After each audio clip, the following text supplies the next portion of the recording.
या ठिकाणी श्री निलेश शिंदे जे उपोषणाला बसलेले आहेत, त्यांनी माननीय शिक्षणाधिकारी माध्यमिक जिल्हा परिषद पुणे यांच्याकडे या शाळेच्या मुख्याध्यापकांच्या विरोधामध्ये काही मुद्द्यांच्या अनुषंगाने तक्रार अर्ज दाखल केला होता। त्या अनुषंगाने माननीय माध्यमिक शिक्षणाधिकारी यांनी आम्हाला आदेशित केले पंचायत समिती शिक्षण विभागाला की याची चौकशी वगैरे करून अहवाल सादर करावा। त्या अनुषंगाने मी काल पण शिंदे यांना भेटलो होतो की आपलं जे उपोषण आहे ती आम्ही वरिष्ठांच्या आदेशानुसार आमची कारवाई सुरू करतोय, आपण उपोषण मागं घ्यावं म्हणून। पण त्यांच्या काही शंका असतील किंवा त्यांना काही असेल ते थांबले होते। तर आता त्या अनुषंगाने मी व्यवस्थापन जी कमिटी आहे चौकशी समिती तिची निर्मिती करून त्या अनुषंगाने आता शाळेमध्ये तपासणीचं काम चालू आहे चौकशीचं, आणि त्यांचा अहवाल लवकरच आम्ही वरिष्ठांना पाठवणार आहोत। तर या निमित्ताने काल मी पत्र एक आज तातडीनं काल पत्र काढून ती समिती स्थापन केलेली आहे।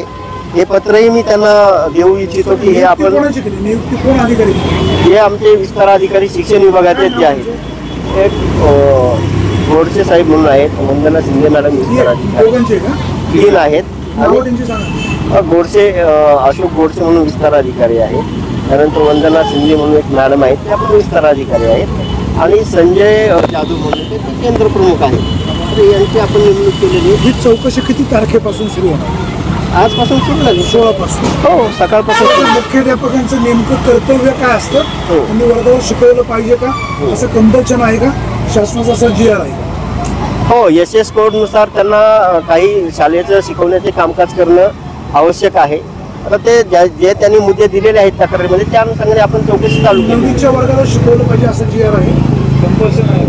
SS कोडमध्ये आहे की 9वी 10वीला मुख्याध्यापकांनी प्राचार्यांनी शिकवणं आवश्यक आहे। उपोषण करताना तुमचं काय आव्हान?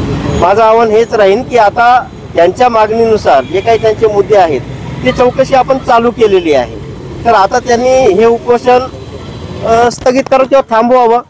आता त्यांच्या म्हणण्यानुसार जो काय अहवाल येईल तो आपण वरिष्ठांना सादर करणारच आहोत। पण आता त्यांची जी मागणी होती की बरेच दिवस माझं प्रलंबित आहे, विचार कोणी केला नाही किंवा काय असेल ते, तर आपण प्रत्यक्षात सुरुवात केलेली आहे चौकशीला, त्याचा लवकरच अहवाल आपल्याला प्राप्त होईल। तर आता मी माझी त्यांना विनंती आहे प्रशासनातर्फे की आपण जे काही उपोषण केलेलं आहे ते आता आपण कृपया थांबवावं।